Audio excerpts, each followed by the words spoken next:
The good thing is we haven't heard the last from Chief because we have an agenda item coming up later on in the meeting to allow plenty of time to hear from you then as well.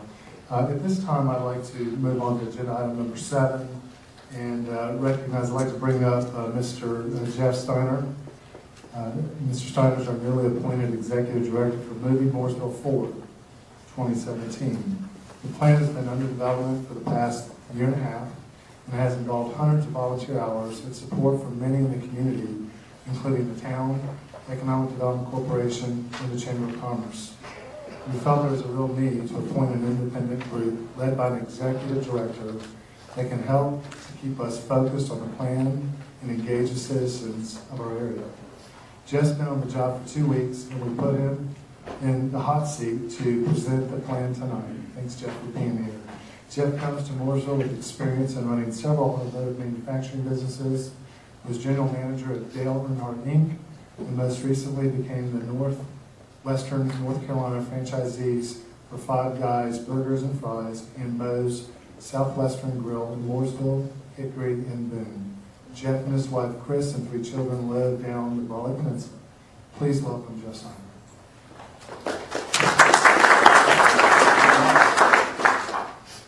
So thanks for allowing me to present. Yes, as the mayor said, I'm in the hot seat a couple of weeks into this job, and I'm in a volunteer position as well too. So with that, we've had a lot of fun kind of ramping up on where we've been, where we're going. We've got a public presentation tomorrow from 9 to 11 at the Charles Mack Center, which is going to get into a lot more detail. I'm going to take about 20 minutes tonight, give or take a minute, and depending on how everybody's eyes are doing, we'll kind of monitor how engaged we are as we go through the process. So first and foremost, and this will all be available on the website. We've got a new web that'll be launched tomorrow, movingmooresvilleforward.org.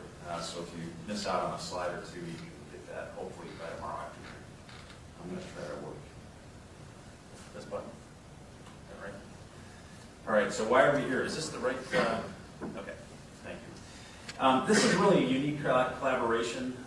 As we look at around the U.S. and different, I've been involved in planning commissions and some other things in my past, and it's unique that the town, the Economic Development Corporation, and the Chamber are working so well together to really look at what's the strategic plan for the community as we look out over the next 5 years. So I was really appointed not only by the mayor, but also by Kirk Ballard, who's here tonight, the president of the Chamber, Robbie Carney, who runs the Economic Development Corporation, and truly a cross-collaboration of these 3 teams, and many more as well, too.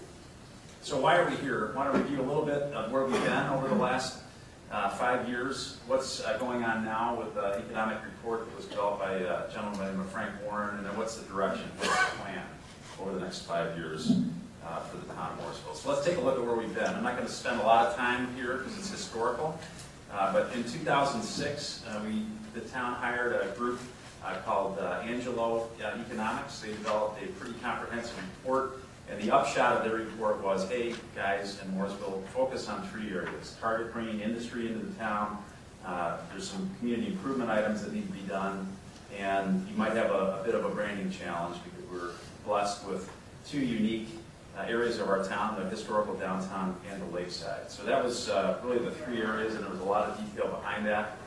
And I think if we look at how we did, one of the key areas of their recommendation was to put an economic development corporation together, a separate group charged with looking for new entities to come into our town. And if you look at the companies that have either expanded or come into our community over the last 5 years, it's pretty substantial. Whether it's Lowe's corporate headquarters, I see Rick Wren here to call you out from Kyle Busch Motorsports, building a phenomenal racing facility here in our town as well. And we were named as the #1 micropolitan, which is kind of a neat word, micropolitan community for economic development by Site Selection Magazine. So that group, in my opinion, is knocked the cover off the ball, doing a lot of great things, and that was one of the key recommendations out of that report. So I think we got to give Robbie, his team, the town, everybody a good pat on the back for what's occurred there.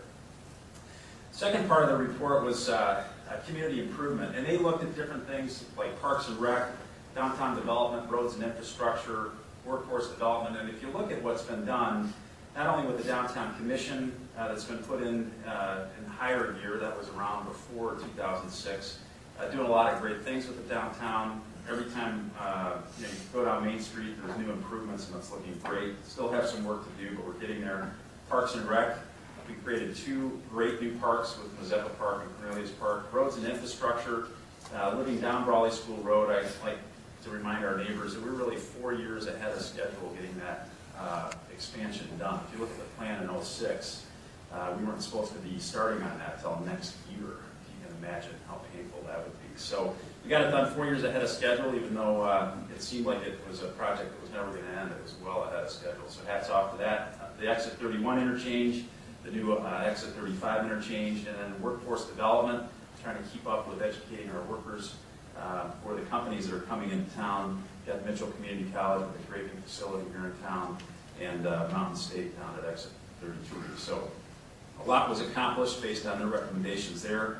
And then marketing and branding. At the end of 2010, we announced a new logo for the town, celebrating the lakeside and the historical downtown. We've got the new wayfinding signs that went up, all in an effort to try to integrate this great community that we have across both historical and lakeside. So what's happening now? I want to talk briefly. Frank tomorrow is going to give this presentation in its entirety. It's about 40 slides long. I'm going to summarize it down into just a few slides that talk about the town. So if you look at what we consider our study area for this plan, it's the 28117 and 28115 zip codes. For our purposes, we kind of define that as Mooresville, even though the town limits itself are a little bit different, but from this plan we look at it as those 2 zip codes. 70,000 people, which I think is amazing to some, because you see different numbers depending on whether you're looking at the town limits or these zip codes. But we're 70,000 people. If you look at what the Economic Development Corporation and the Chamber are working on, you have to also include other elements of South Iredell, which include Troutman, which is about another 14,000, 15,000 people. So we're talking about a community that's about 85,000 people strong. And it was the fastest growing urban area in America over that 10-year period.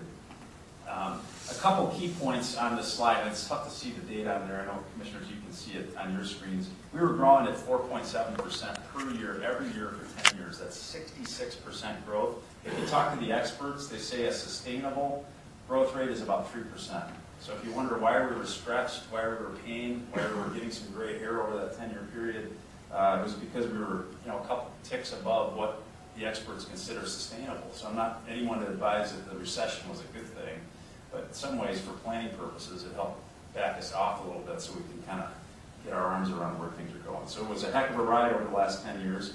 The next 5 years, we're looking at about 5,000 new people in our community coming in. So we're planning to grow from about 70,000 to about 75,000. So if you look at how things are going to change on the population side. Household trends, I just want to talk a little bit about the community. 28115, the median income is about $47,000.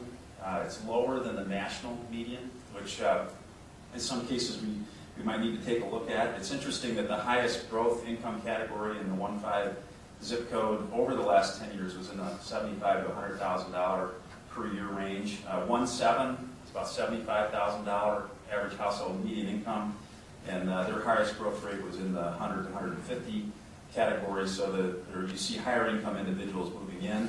One of the concerns that the Warren study brought up is that we do lag behind in kind of the younger Generation Y population, kind of upwardly mobile 25 to 34-year-olds, and the 55 plus, which is kind of interesting. These charts, which are difficult to read with all these little tick marks on there, but I think what straight up and down is the national average. So if we're anywhere to the right on our fuel gauge, we're better than the national average. If we're anywhere to the left, we're worse than national average. And the 3 areas here, median household income, when you combine our 2 areas together, 1.5 and 1.7, we're slightly above the national average, but the 1.5 lags behind the national average, which is something we need to address in the plan. We'll talk about that in a little bit. Jobs per resident, and what this tells us is 0.45 jobs per resident. What does that mean? The fact that we have a community where we live and work, which is important. There's a lot of communities, if you look at, in the study area, we looked at, there was really 5 areas: National, Western Cabarrus we compared ourselves to, so Concord area, Western Union County, so Indian Trail, Weddington, Northern York County, Fort Mill, and then the overall Charlotte Regional Partnership of all 16 counties. We are leading the pack there in terms of work and residents, which is a good thing, because the industry that the Economic Development Group has brought in, they don't have kids going to school, it's less stress on the infrastructure. It's good that we have a good balance, and that's been very positive for how we've, through that rapid growth, kind of managed both residential and commercial. Housing forecast, just a couple notes there, and said how many new housing starts does Frank's crystal ball project. We're showing that we're going to have about 2,100 new housing starts.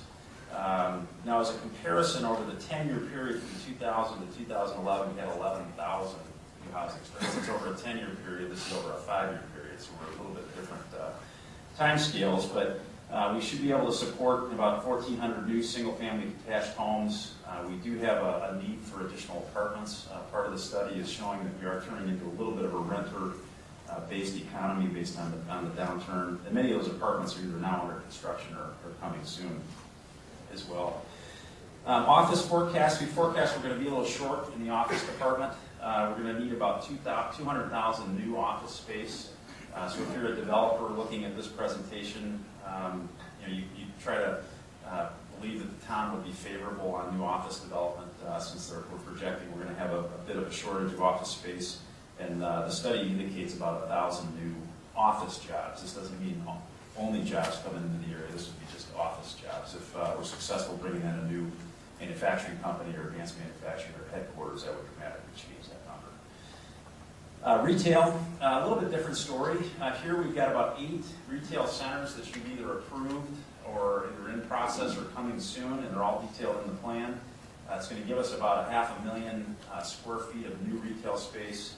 And according to Frank's estimates, we have enough retail space that's been approved to last us for the next 5 years. So looking at the demand, it's about right for where we're at.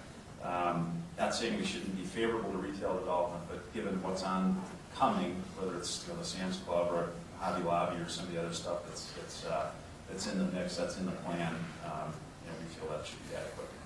So in summary of his report, the growth has slowed. So we've slowed down a little bit, not a bad thing in some areas. We need to address quality of life and our competitiveness. We need to remain competitive as a region. We need to consider higher density mixed use housing options for those younger and active senior adults. Look at leveraging higher income growth in 1.5 area code. Also looking at new interchanges to help us unite the areas of our town, traffic flow between, where we're going to see a big improvement with the Brawley Road interchange coming online, helping to get traffic back and forth. We'll talk about our plans there. Looking at multi-tenant office development, like I mentioned, probably have enough retail space on the drawing board to satisfy, and then looking at what we call certified industrial sites, which are kind of shovel-ready sites that the Economic Development Group can go out and sell to new people. We're tapped out. We're out of Mother Hubbard's cupboards bare in the land department for Robbie to sell, so that's an issue for us. Okay, so here's the plan. We're doing okay on time. Who are we as a community? As we look at this moving Mooresville forward, which is a cross-functional plan, kind of looking at the overarching South Iredell area. We're a destination for economic growth by creating a climate that grows businesses. We want to keep the ones that we have here and make sure that we're good partners for them. Cultivate entrepreneurship, which is sometimes tough to get our arms around. We all like startup companies, and it seems fun and fresh and exciting, and you get a lot of startups. But there's some stewardship that we need to have as a community to support those entrepreneurs. World-class workforce. We all want great workers, but how do we do that? There's some paths that we need to take, which we'll talk about in the plan. Enhance quality of life. That's always kind of a big, squishy, fuzzy kind of thing. We all want a great quality of life, but how does that translate into our civic duties here? And we'll hit that. And then, collaborating with the greater Charlotte region. We are kind of part of the Charlotte community, but yet with our own unique assets of the historic downtown and the lakeside. So that's our vision.